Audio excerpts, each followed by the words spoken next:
¿Se ve la diapositiva? Sí, doctor. Sí, doctor, se ve. Sí, doctor. Bien, vamos a avanzar ahora a hiperplasia de endometrio. Vamos a definir como la proliferación de las glándulas endometriales, tanto en la forma y el tamaño, por una causa llamada el aumento de la producción de estrógenos debido a diferentes factores. Epidemiológicamente, vamos a hablar que la hiperplasia de endometrio es la forma más común en mujeres que ya están en la etapa de la perimenopausia y en algunas en la menopausia. También te podemos hablar de que esto no solamente ocurre en esos dos periodos, sino también puede presentarse desde el momento que la mujer tiende con las primeras menstruaciones. Debemos recordar que anatómicamente la hiperplasia de endometrio, que el endometrio está constituido por dos capas. Una capa, la capa basal, y la otra la capa funcional. Estas dos se regeneran continuamente debido a los periodos cíclicos en los que se somete a los periodos ciclos a los que se somete mensualmente la mujer. Entonces, las hiperplasias, así como una enfermedad, son características de sangrados irregulares y abundantes, es decir, no se consideran menstruaciones. Les digo que son sangrados irregulares y abundantes. ¿Por qué? Porque hay periodos en los cuales la mujer puede sangrar durante un mes, 2 meses, continuamente, y en cuanto a la cantidad va a ser lo mismo. Se considera que del 1 al 28% pueden progresar a un carcinoma, es decir, pueden progresar a un cáncer. El 4% producen sangrado uterino anormal en adolescentes y un 15% es la causa del sangrado postmenopausia. ¿Qué quiere decir? Una vez ya dada la menopausia, puede nuevamente aparecer. ¿Cuáles son los factores de riesgo? Mayores de 35 años, la menarquia temprana. ¿Alguien sabe qué es menarquia? Menopausia tardía, terapia de la primera menstruación, ¿no es cierto? Menarquia o menarca se considera, es lo mismo. Terapia de reemplazo hormonal, la obesidad, la nuliparidad, es decir, que nunca se han embarazado, ingesta de antiinflamatorios como el tamoxifeno, anovulación crónica, es decir, que no ovulan durante sus ciclos continuos. Dentro de la parte genética podemos hablar de alteraciones microsatelitales, el TPK, el KRSA, la beta-caretina, o sea, son factores que son contraproducentes en el momento de la producción de la mitosis que se produce a nivel intrauterino.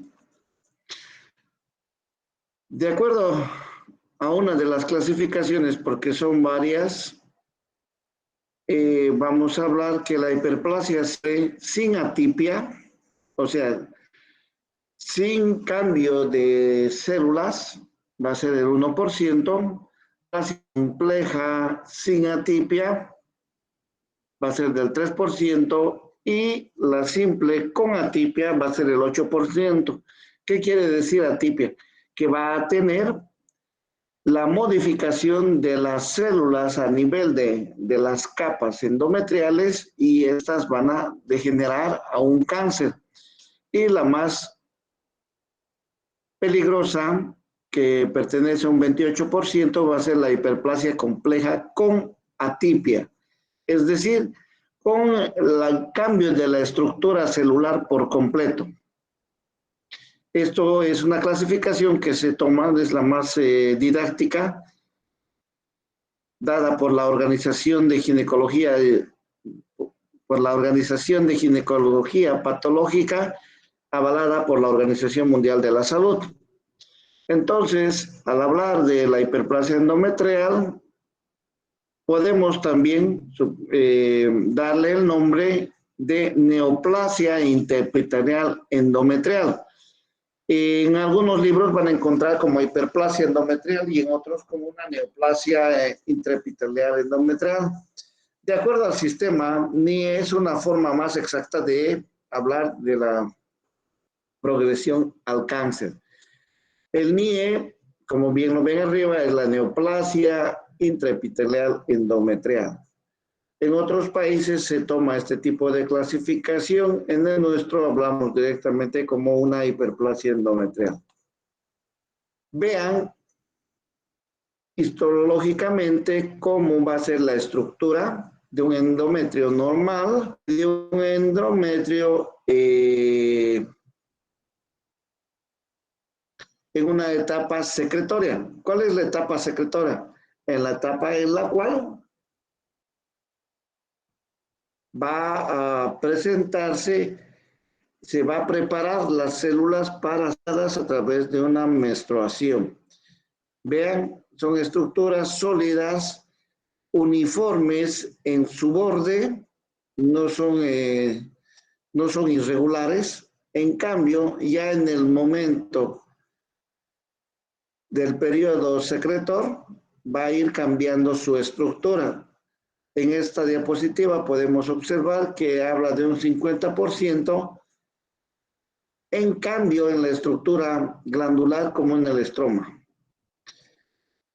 Las glándulas endometriales son de distribución irregular, ampliamente separados por el estroma, que también es hiperplásico. Las glándulas en su mayoría son redondas o tubulares. Esa es la hiperplasia. La hiperplasia estuviéramos clasificando como este tipo de hiperplasia simple es la que no progresa a cáncer. ¿Cuáles son sus características? El estroma va a ser hiperplásico, o sea, se va a alargar. ¿Ven? El cursor se va a alargar. En algunas van a quedar deformes o redondas y otras se van a hacer tubulares, pero su estructura no se va a modificar, es decir, los bordes de estas células van a seguir siendo de bordes regulares. La hiperplasia compleja, empiezan las modificaciones a nivel celular, dando que las glándulas se van a ir desorganizando y tienen evaginaciones a nivel luminal. ¿Qué quiere decir? Ven el cursor. Estas son las famosas a nivel luminal, es decir, se hacen como cavidades, empiezan a modificar su estructura y vean, los bordes ya se están haciendo irregulares. Irregulares no van a ser continuos, es decir, ellos también van a modificar. Podemos hablar que este tipo de hiperplasia es constante y llega a uno de que el estroma va a ser el que se va a encontrar entre las células. Si tienen alguna pregunta, pueden hacerla. Vean en esta diapositiva, ya se ha modificado tanto el estroma, aparecen esas criptas luminares o llamadas evaginaciones, ya todo va a ser irregular, todos los bordes están cambiando. Este es un epitelio glandular endometrial, se puede descartar la presencia de un carcinoma. ¿Por qué? Porque todavía ellos están separados y no están produciendo una tipia, perdón, van a producir una tipia directamente. ¿Cuáles son los criterios anatomopatológicos? Al hablar de la anatomía patológica, vamos a hablar de que estos se van a clasificar en simples, complejos, con atipia y sin atipia. Para ello, vamos a hablar de la hiperplasia simple, que es caracterizada de forma y configuración glandular. La simple atípica va a ser infrecuente. ¿Qué quiere decir? Que por lo general la deformación de lo celular, de la glándula y del estroma celular va a ser lo más llamativo. La hiperplasia compleja va a adoptar formas anómalas, se van a agrupar entre sí y van a dejar poco estroma entre las mismas. ¿Qué quiere decir? ¿Por qué van a dejar ese poco estroma entre las mismas? Lo van a dejar debido a las criptas o evaginaciones que se van a presentar deformándose las células y los bordes irregulares. Su arquitectura va a ser el área glandular mayor que el estroma. Citológicamente vamos a ver un apinamiento diferenciado. ¿Qué quiere decir? Que las células se van a ir empilando una tras otra de acuerdo a la forma y característica que vayan a tener. El tamaño glandular, la glándula, como decíamos previamente, es la que va a ir creciendo, ¿no es cierto? Y va a desaparecer el estroma. Histológicamente vamos a ver que la glándula puede llegar a medir hasta 1 milímetro. ¿Cuál es la clínica para hablar de una hiperplasia o dar la sospecha de una hiperplasia de endometrio? Va a ser un sangrado uterino anormal. Es el síntoma cardinal, es decir, que es el primero que puede decirte y llevarte a un diagnóstico de hiperplasia, es decir, sangrados uterinos anormales. Su espectro de la hiperplasia de endometrio va a ser las alteraciones morfológicas y biológicas, al Doctor, igual que... Hola. disculpe a decir esa manifestación de clínica de sangrado anormal, ¿cómo más o menos sería esa característica? O sea, de manera clínica, o sea, esa característica de ese sangrado, se puede decir. A ver, los sangrados en una etapa arriba de los 35 años o en una etapa perimenopáusica o posmenopáusica tienen que ceder, o sea, no debe haber, ¿me entiende? Eso es lo normal. Y ya cuando pasa estas etapas, si empiezan los sangrados, se puede considerar de que sea una hiperplasia. ¿Por qué? Porque si usted va a recordar, la caída de la progesterona y el aumento de los estrógenos va a causar la proliferación de esta capa a nivel endometrial. Entonces, todo tiene que ser relativo al movimiento hormonal que se está presentando de acuerdo a la edad de la paciente. Entonces, si aparecen esos sangrados, posible diagnóstico hiperplasia. Más adelante le voy a decir qué es lo que tiene que solicitar para confirmar. Porque una mujer que es posmenopáusica no puede sangrar, no debe sangrar. Eso es lo normal. Y si empiezan los sangrados es porque se está presentando algo y saber de que tenga factores. Paciente obesa, paciente posmenopáusica, mayor de 55 años, 60 años, Entonces usted va clasificando de acuerdo a la predisposición, a la etiología y a las causas que puedan ser perseverantes de acuerdo al sangrado que pueda presentar. Los sangrados no le puedo decir que es hilante o es un rojo oscuro o un rojo café. ¿Por qué? Porque el sangrado es constante. Por eso son sangrados irregulares. No podemos decir que sea un sangrado regular y normal porque no está menstruando, está fuera del periodo de la menstruación. Bueno, Ok, doctor, muchas gracias. el estado fisiológico exagerado hasta un carcinoma in situ. ¿Qué quiere decir? Que esto, si no se detecta a temprana edad y se toma una conducta a través de diferentes tipos de tratamientos, primeramente clínicos, hasta tratamientos quirúrgicos, puede degenerar a un cáncer in situ.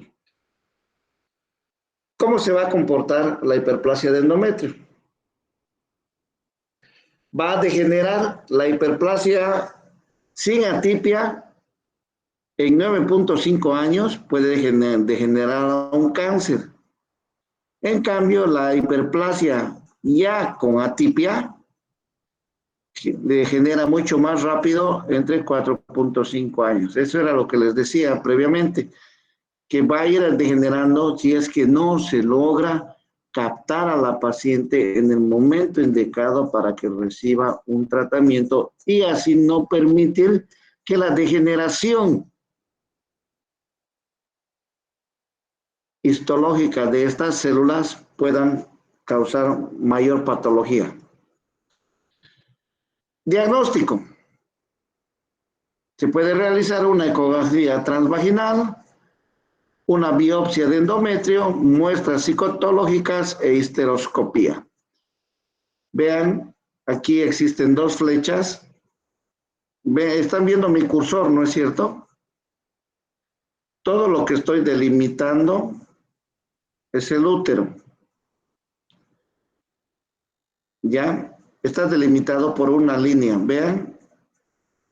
¿Ven por dónde estoy yendo? Todo Sí, doctor, se ve. eso es el útero. Todo lo que estoy delimitando. Ustedes saben que el endometrio es la capa más profunda del útero. Entonces, vamos a hablar. Esta línea de afuera, hablamos que es el perimetrio, ¿no es cierto? Más adentro, el miometrio y la capa más profunda es el endometrio. Vean cuán grueso es este endometrio. Por lo general, un endometrio debe medir por la descamación que presenta durante todos los ciclos menstruales, de todos los meses, presenta de 0,3 a 0,9 milímetros. Esa es la forma de cuando se presenta lo normal. Por encima de 0,9, 1.1 ya se considera una hiperplasia endometrial. A través del estudio de la histeroscopía en la segunda diapositiva inferior, vamos a ver cómo se observa el grosor ya del endometrio. Esta ya es a través de una cámara un estudio más complejo. El tratamiento. Para el tratamiento vamos a ver primeramente si es con atipia o sin atipia. ¿Cómo vamos a saber eso?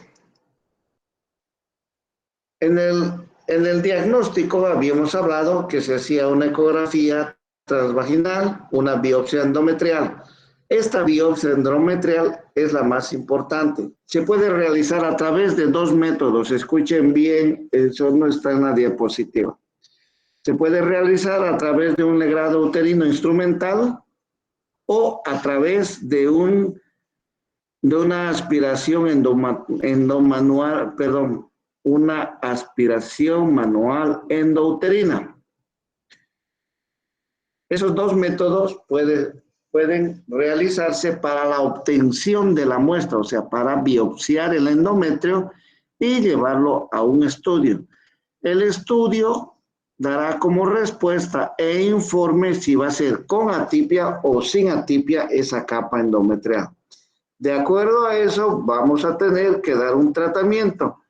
Entonces, en mujeres que están cursando una etapa premenopausia o bien llamada perimenopausia, o también se le dice el climaterio, se puede dar los siguientes medicamentos. El acetato de medroxiprogesterona vía oral de 10 a 20 miligramos por día durante 12 a 14 días por 3 a 6 meses. ¿Cuándo se debe iniciar? Se debe iniciar los primeros 12 a 14 días. En nuestro medio, por lo general, se da desde el día 10, se da del día 1 al 10. ¿Por qué? Porque vamos a llegar casi a la mitad del ciclo. También se puede utilizar el danazol en una dosis de 400 a 600 microgramos día por 3 meses. Si bien, así como están observando, estos medicamentos no solamente se pueden dar por un mes, lo mínimo que se da es por 3 meses, con una visión que tal vez se pueda dar hasta más de 6 meses, es decir, podemos dar por 6 o un año o en otras ocasiones dar otro tipo alargar el tratamiento. Hormona coriónica, análogas y antagonistas, anticonceptivos orales, también se puede dar,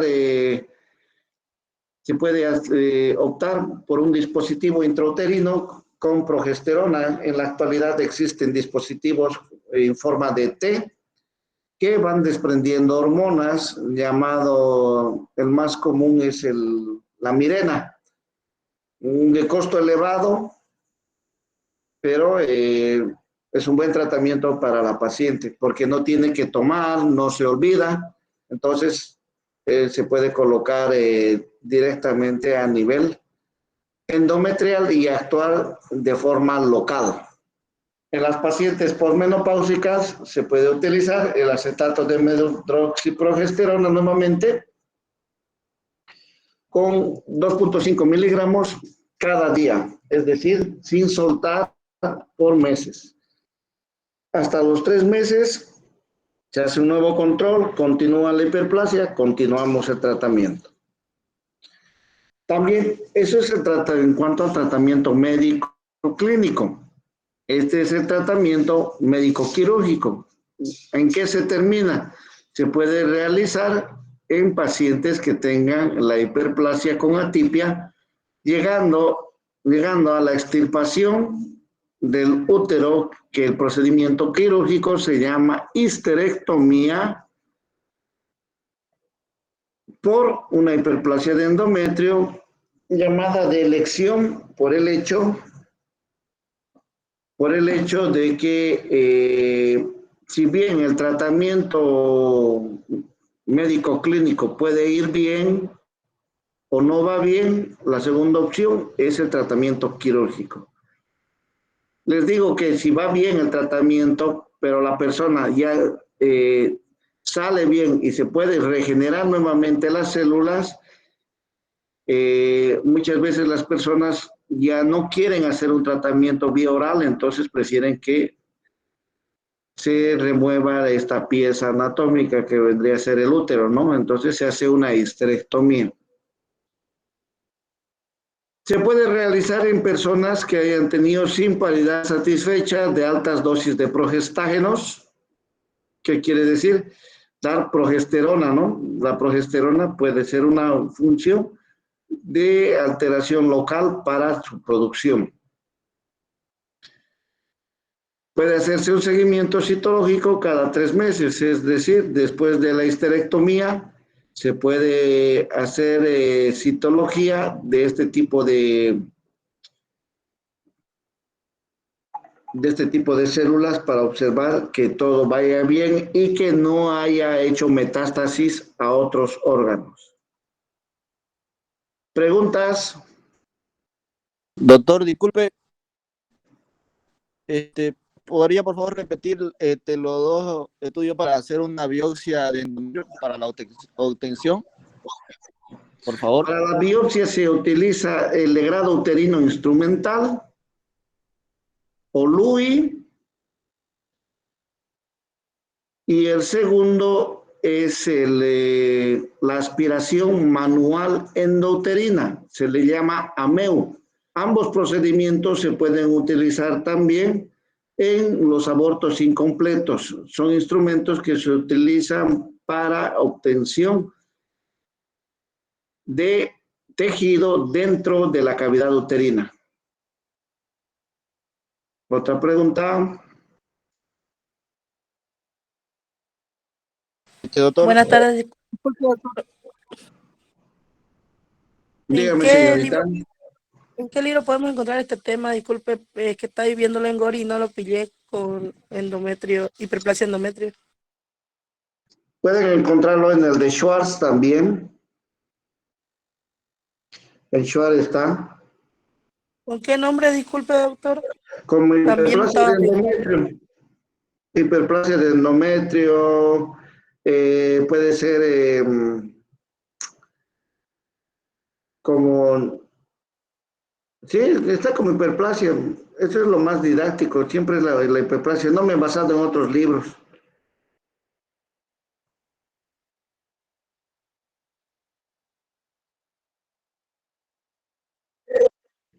Porque había alguien más que me quería Gracias, doctor. preguntar algo.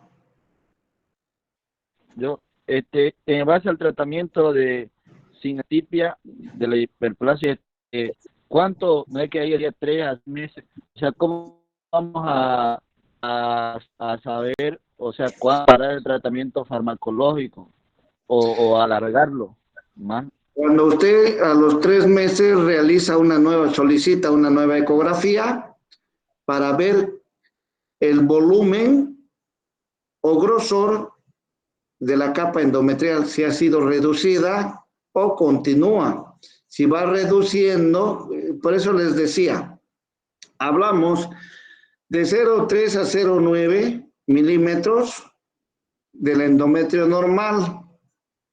Eso es importante que ustedes sepan. Más de 1,1 se considera hiperplasia.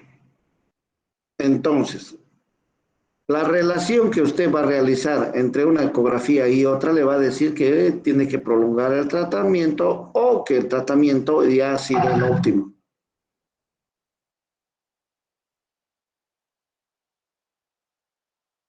¿Me entendió? Sí, doctor, muchas gracias. Ok. Otra pregunta.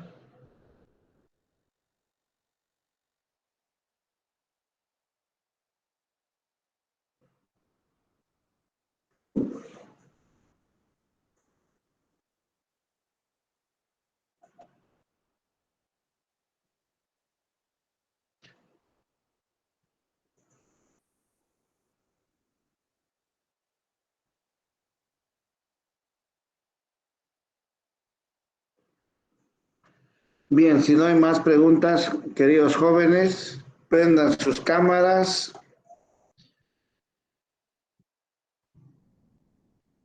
Estos temas no son difíciles, son bastante cortos. En los libros los van a encontrar extensos.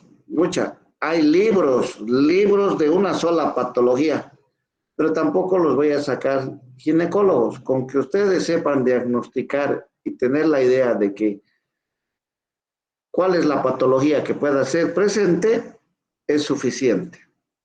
Bien, sonrían. Excelente. Bien, mañana nos vemos 2 de la tarde. Se cuidan. Chao, chao. Hasta luego, Ok, doctor, doctor. hasta luego. Hasta luego, doctor.